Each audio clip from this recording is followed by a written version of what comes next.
सहज मार्ग आता है। वह कहता है, मैं हृदय में प्राणाहुति देता हूँ। आप जानते हैं प्राणाहुति कहाँ दी जाती है?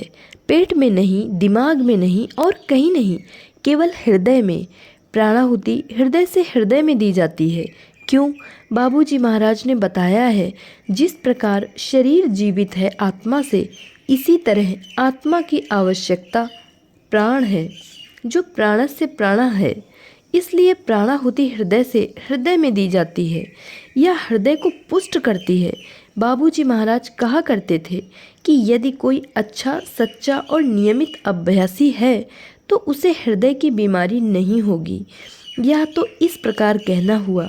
साहब, वह 10 वर्ष से दंड बैठक लगा रहा है, मुदगर उठा रहा है, लेकिन अभी भी वह 42 किलो का है।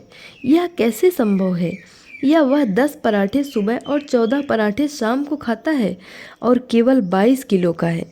या वह व्यक्ति जीवन भर पढ़ता रहा, हर समय पुस्तकालय में रहता है, अतः लगता है कहीं कुछ गड़बड़ है।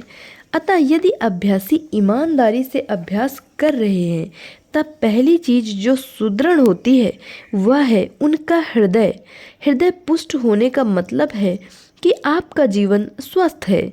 स्वस्थ जीवन से अभिप्राय है आपका जीवन काल उस समय तक लंबा हो जाता है जब तक कि आप अपने गंतव्य, अपने लक्ष्य पर नहीं पहुंचते। एक नियत उद्देश्य के अतिरिक्त जीवन और है क्या? यदि मैं बंगलौर जाने के लिए तुमकुर में ट्रेन में सवार होता हूँ, वह मेरी यात्रा है।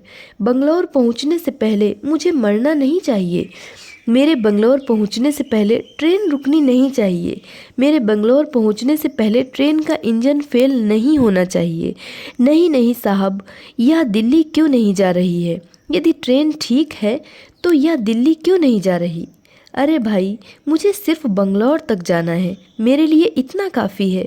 लेकिन साहब, यह ट्रेन सबसे बढ़िया है, इसमें नवीनतम सुविधाएं हैं, आधुनिक है सब कुछ, लेकिन मुझे इनकी आवश्यकता नहीं है। यहाँ दूसरी पद्धतियाँ हैं, दूसरी संस्थाएं हैं जो कहती हैं हम आपको देवलोक पहुँचा देंगे। जानते हैं, देवलोक में इंद्रदेव के साथ बैठकर आप नृत्य देख सकते हैं। आप उर्वशी, रंभा, मेनका और तिलोत्तमा को नृत्य करते हुए देख सकते हैं। आप जानते हैं गंगा और शांतनु के साथ क्या हुआ था? मेरी समझ में वह देवलोक में शायद निमंत्रण मिलने पर गया था। गंगा उसके सामने बैठी थी। यदि आपने महाभारत धारावाहिक देखा हो तो यह कहानी जानते होंगे। ध्यान के समय हमें इतनी गहराई में होना चाहिए कि हमें किसी बात का भान न हो और फिर भी सब कुछ हमारे माध्यम से होता रहे। यह स्पष्टीकरण उन लोगों के लिए है जो सोचते हैं कि यदि वे काम न करें, पढ़ाई न करें तो वे निरर्थक हैं। समाज उनसे पूछेगा, आप क्या कर रहे हैं? आंखें बंद कर रखी हैं और मज़ेदार बातों की कल्पना कर रहे हैं। देखिए, हम लोग काम कर रहे हैं। यदि ये लोग ध्यान की चरम गहराई में न होते, जहाँ किसी वस्तु का कोई अस्तित्व नहीं रहता, यहाँ तक कि काल और आकाश का भी नहीं, तो इस संसार का अस्तित्व नहीं होता, संपूर्ण जगत का अस्तित्व नहीं होता। अतः जो लोग पूर्ण रूपेण अपने अंतर की गहराई में ध्यान कर रहे हैं, ईश्वर के असली कार्यकर्ता वही हैं, न कि वे लोग जो घंटियां बजा रहे हैं। वे लोग ईश्वर के लिए नहीं बल्कि खुद के लिए काम कर रहे हैं। आप 2 केले चढ़ाने के लिए ले जाते हैं, वे एक रख लेते हैं। आप प्रसाद चढ़ाते हैं, वे इसे उठाकर ले जाते हैं। वे चाकर हैं जो अपने स्वार्थ के लिए ईश्वर के नाम का उपयोग कर रहे हैं। उनके चक्कर में फंसकर हम वहां पहुंच जाते हैं और उन लोगों की कृपा स्वरूप दिया एक केला लेकर लौटते हैं, जिसे हम दिव्य प्रसाद समझते हैं। इसलिए जब आप ध्यान करते हैं, जब आप ध्यान की गहराई में चले जाते हैं, तब आपके दिमाग में कोई विचार नहीं रहता, ईश्वर का भी नहीं। हम ध्यान करते समय ईश्वर के विषय में नहीं सोचते। यही कारण है हमारी आलोचना होती है। इनका कोई धर्म नहीं है।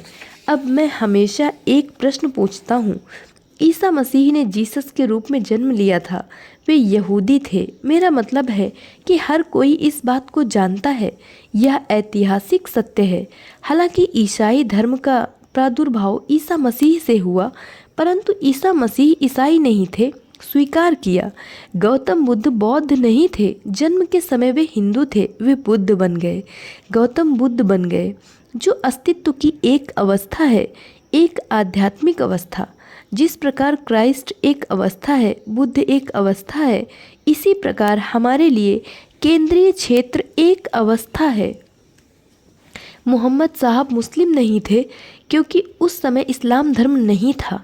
यद्यपि धार्मिक इतिहास में ये सभी महान व्यक्ति रहे हैं, धर्म में आए बिना आखिर वे किस प्रकार वैसे बने जो वे अनंत में अंततः बन गए थे। ईसा मसीह ने यहूदी धर्म का नाश कर दिया या नाश करने का प्रयास किया और महान संत बन गए, है कि नहीं? बुद्ध ने घर संसार का परित्याग कर दिया और महान व्यक्ति बन गए। मोहम्मद साहब ने भी ऐसा ही किया था, जो पैगंबर माने जाते हैं। यदि ये लोग मंदिर जाए बिना, मस्जिद जाए बिना, चर्च जाए बिना वह बन सकते थे जो वे बन गए थे, फिर हम ऐसा क्यों नहीं कर सकते? बताइए मुझे। अतः हर चीज़, हर व्यवधान उतार फेंको। संपूर्ण धर्मों को अर्थात संपूर्ण कर्तव्य के कर्मों को मुझ में त्याग कर तू केवल एक मुझ सर्वशक्तिमान परमेश्वर की शरण में आ जा। ईश्वर ऐसा कहते हैं। इस बात को हम स्वीकार नहीं करते। ध्यान के द्वारा तुम्हारे कर्मों के फल तुम्हें छोड़ देंगे। परिणाम स्वरूप तुम्हें वह परम स्थिति प्राप्त होगी जिसे शांति कहा जाता है। शांति का अर्थ है हर वस्तु से रहित, सिवाय अस्तित्व के, और उसकी भी चेतना न हो, न ही अनुभव। यदि मुझे अस्तित्व में रहना है और मुझे मालूम होना चाहिए कि मैं अस्तित्व में हूँ और मुझे इस ज्ञान में आनंद प्राप्त होना चाहिए, तो वह अस्तित्व की बड़ी सतही दशा है। यदि मैं अपने लिए अस्तित्व में हूँ, मैं नहीं जानता मैं अस्तित्व में हूँ और आप मुझे पुकारे, मुझे नहीं मालूम मेरा नाम क्या है। जैसे एक डाकू ने मरा मरा मरा जपना प्रारंभ किया था। आप जानते हैं वह पापी था, इतना बड़ा पापी कि वह ईश्वर का नाम भी नहीं ले सकता था, राम नहीं कह सकता था। अतः ऋषि ने उससे कहा कि वह मरा मरा ही जपे, और मरा मरा जपते हुए वह स्वतः ही राम राम हो गया तथा उसके ऊपर बामियाँ चींटियों के घर बन गए, जिन्हें संस्कृत में बाल्मीकम कहा जाता है। इसलिए वह वाल्मीकि कहलाए, अर्थात जिसका जन्म वाल्मीकम से हुआ हो, वह वैसा कैसे बन गए? एक ऐसा दुर्दांत डाकू जिससे हर कोई भयभीत था, महान संत कैसे बन गया? यह था ध्यान द्वारा रूपांतरण। ध्यान में हमें धैर्य रखना है, श्रद्धा रखनी है, दृढ़ विश्वास रखना है। नारद मुनि के बारे में एक कथा है।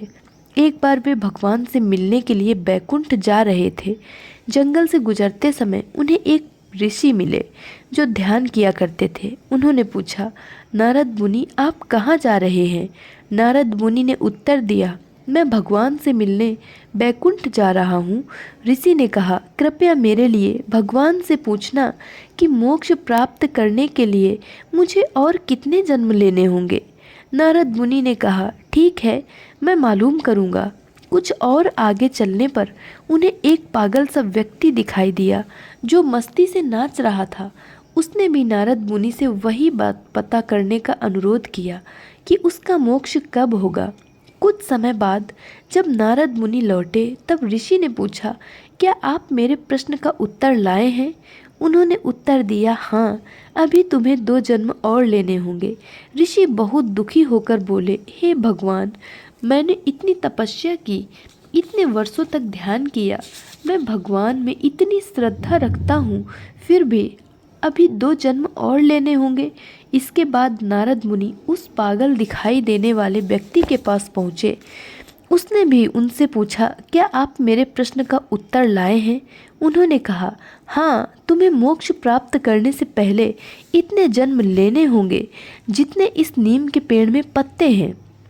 पागल आदमी खुशी से झूमकर नाच उठा और बोला, बस इतने? तुरंत ही आकाशवाणी सुनाई दी, तुमने मोक्ष पा लिया। अतः समय महत्वपूर्ण नहीं है साहब। मैं 10 वर्षों से ध्यान कर रहा हूँ, मैं कुछ भी नहीं जानता। हम यहाँ कुछ जानने के लिए नहीं आए हैं, मुझे कुछ नहीं मिला। हम यहाँ कुछ पाने के लिए नहीं आए हैं। यदि आप कहें मैं कुछ नहीं बन पाया, यही एकमात्र चीज़ है जिसके बारे में हमसे शिकायत करने का आपको हक है। अब हमारे मित्र कहते हैं, गुरु आते हैं और चले जाते हैं, फिर भी कोई रूपांतरण नहीं है। रूपांतरण है, चाहे आप उसे पसंद करें या न करें, लेकिन आप उसे देखते नहीं हैं। यदि वह है तो भी आप उसे नकारते हैं। क्यों? क्योंकि वास्तव में हम अच्छा इंसान बनना ही नहीं चाहते। हम सच्चा इंसान बनना नहीं चाहते। हम ईमानदार इंसान बनना नहीं चाहते। साहब, यदि मैं ईमानदार रहूं तो मेरा धंधा कैसा चलेगा? क्या आप इसकी जिम्मेदारी लेंगे? बाबूजी ने कहा है कि भगवान श्री कृष्ण ने उनसे वादा किया है कि हर सच्चे अभ्यासी को आश्रय, भोजन और कपड़े की कमी नहीं होगी। आपके पहनने के लिए भी कुछ होगा, कहीं न कहीं रहने का स्थान भी होगा और आपके भोजन की कुछ न कुछ व्यवस्था होगी। यदि आप कहें नहीं नहीं मुझे राजभोग चाहिए, आपको नहीं मिलेगा। आपके जीवित रहने के लिए जो आवश्यक है वह अवश्य मिलेगा। मौसम से बचाने के लिए जो जरूरी है वह आपको अवश्य मिलेगा। इतने का आश्वासन सबके लिए है। परंतु यदि आप करोड़पति बनना चाहें, 7 बंगलों के मालिक, एक मद्रास में, एक यहाँ और दूसरा वहाँ, ऐसा वायदा तो भगवान आपसे नहीं कर सकता। वह आपसे ऐसा वायदा नहीं करेगा, क्योंकि जब एक घर काफ़ी है तो आपको 7 घरों की ज़रूरत नहीं है। तो स्वयं युग पुरुष से हमें आश्वासन मिला है कि सच्चा अभ्यासी कभी भूखा नहीं रहेगा, कभी आश्रयहीन नहीं रहेगा, कभी वस्त्रहीन नहीं रहेगा। इससे ज़्यादा और क्या चाहिए? साहब, कैसे विश्वास करें जब आप देखते हैं कि अनेक प्रसिद्ध व्यक्तियों ने अपने जीवन में दुख भोगे हैं और आपके सामने अनेक विषम परिस्थितियां बने रहने के बावजूद आपके पास रहने के लिए कोई जगह है, कोई है जो आपका पेट भर सके और पहनने के लिए भी कुछ है, तब तो आपको विश्वास होता है। यदि आप कहें, साहब लेकिन मैं तो वातानुकूलित कमरों में रहा करता था, मैं रेशमी वस्त्र पहनता था, भगवान कहेगा ऐसा वादा मैंने नहीं किया था। मैंने जो वादा किया था वह अभी भी तुम्हारे लिए उपलब्ध है। शेष ज़रूरतें तुम्हारी बनाई हुई हैं, ये मैंने नहीं बनाई। बाबूजी ने कहा है, अपनी सृष्टि हटा दो, उसकी सृष्टि अस्तित्व में आ जाएगी। अतः हमें जीवन में सादगी की ओर जाने के लिए तैयार रहना है।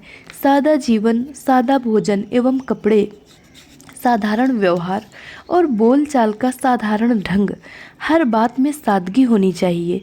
अपना जीवन साधारण बना लें और वह ऐसा हो कि प्रकृति से मिलजुल जाए, तब प्रकृति की हर चीज़ आपके लिए अनुकूल है।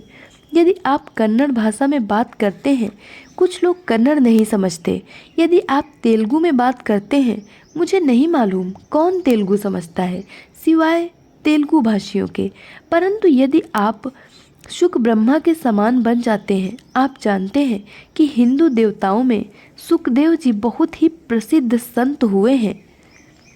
पराशर जी के पौत्र और व्यास जी के पुत्र, वे ऐसी महान विभूति थे कि जहाँ भी जाते पूरी सृष्टि उनके सम्मुख नतमस्तक हो जाती। और उन्होंने किया क्या था? कुछ नहीं। इस कुछ नहीं से आपका क्या मतलब है? कुछ नहीं, क्योंकि उन्होंने बस बैठकर ध्यान किया था। जैसे पश्चिम में बहुत से लोग पूछते हैं, हाय चारी, लेकिन जब आप बैठकर ध्यान करते हैं तो वास्तव में करते क्या हैं? मैं कुछ नहीं करता। इस कुछ नहीं करने के लिए आपको इतनी बड़ी जगह, इतने सारे लोग और इतना सारा समय चाहिए। क्या आपको ऐसा महसूस नहीं होता कि प्रभावी ढंग से करने पर चारी इसको इस तरह होना चाहिए जैसे हमारी पश्चिम की तकनीक में होता है? आपने एक बटन दबाया और आधी दुनिया नष्ट। परंतु यहाँ नष्ट न करने में अर्थात विनाश को रोकने में समय लगता है। यहाँ समय लगता है वस्तुओं के निर्माण को रोकने में। यहाँ समय लगता है ईश्वर की कृतियों को इस धरती पर वैसा ही बनाए रखने में जैसा उसने बनाया था। समझ में आया? अतः यही वह महत्वपूर्ण बात है जिसका अभिप्राय आध्यात्मिकता से है। कुछ नहीं करने से हमें सब कुछ मिलता है। कुछ नहीं को जानने से हम दूसरों को ज्ञान देते हैं। कुछ नहीं को अर्जित करने से हम प्रत्येक व्यक्ति को वह देने योग्य हैं जो वे चाहते हैं। ईश्वर का वर्णन भी यही है। उसके पास ज्ञान नहीं है, फिर भी सारा ज्ञान उसी से आता है। उसमें ऊर्जा नहीं है, फिर भी सृष्टि में उपलब्ध सारी ऊर्जा उसकी है। उसमें जीवन नहीं है, फिर भी वह धरती पर हर एक को जीवन प्रदान करता है। यही वह दिव्य स्थिति है जिसकी अभिलाषा हम ध्यान द्वारा करते हैं और जिसके भाग लेने के लिए एक उनसे आशीर्वाद से उस प्रकार का बनने के लिए आप लोग आमंत्रित हैं। धन्यवाद।